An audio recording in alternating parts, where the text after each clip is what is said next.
नमस्कार दोस्तों। इतिहास विषय से संबंधित इस ऑडियो सीरीज में आज जिस विषय पर लेख है बौद्ध धर्म की उन्नति के मुख्य कारण। दोस्तों, बौद्ध धर्म ने देश भर में ही नहीं बल्कि विदेशों में भी प्रचलन के श्रेष्ठ स्तर को प्राप्त किया।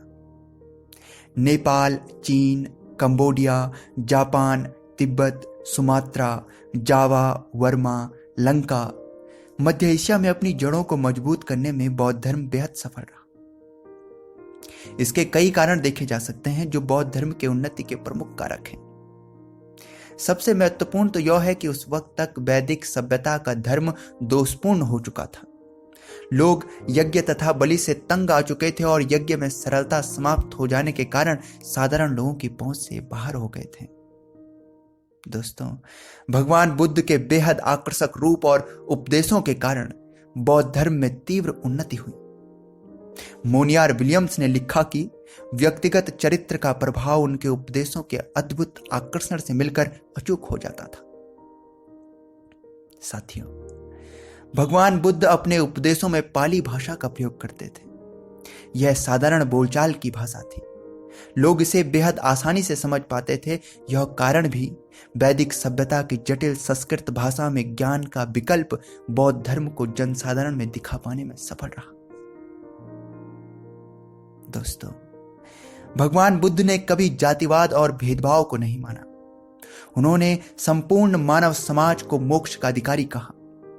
भगवान बुद्ध ने हर जाति, हर वर्ग के व्यक्ति के लिए मोक्ष के मार्ग खोल दिए। यही कारण है कि जनसाधारण बौद्ध धर्म से एक बड़ी संख्या में जुड़ने लगा। साथियों, बौद्ध धर्म के प्रचार में बौद्ध संघों का सर्वाधिक महत्वपूर्ण योगदान है। देश के कोने कोने में बौद्ध संघ स्थापित किए गए और सर्वाधिक महत्वपूर्ण और गौर करने योग्य विषय है कि बौद्ध धर्म की उन्नति में बौद्ध मठों के निर्माण में सेठ, साहूकार और बड़े बड़े सम्राट जैसे बिंबिसार, अशोक, कनिष्क, हर्ष आदि ने भरसक योगदान दिया। साथियों, बौद्ध धर्म के प्रचार के लिए समय समय पर बौद्ध भिक्षुओं की और आचार्यों की सभा होती थी। बौद्ध प्रथम संगीति राजगृह में हुई, दूसरी वैशाली में, तीसरी अशोक के काल में पाटलिपुत्र में और चौथी कनिष्क के काल में कश्मीर में हुई थी।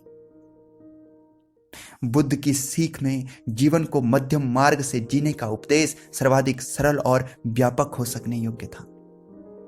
एक साधारण जनमानस का विशाल भाग ना तो बहुत अधिक विलासिता का जीवन जीता था और ना ही बहुत अधिक कठिन तप का।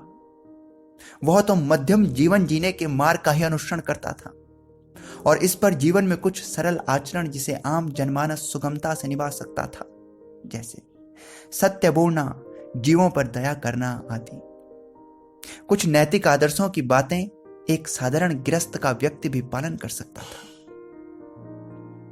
दोस्तों, भगवान बुद्ध का संपूर्ण जीवन ज्ञान की प्राप्ति और बौद्ध धर्म के प्रसार में व्यतीत हुआ।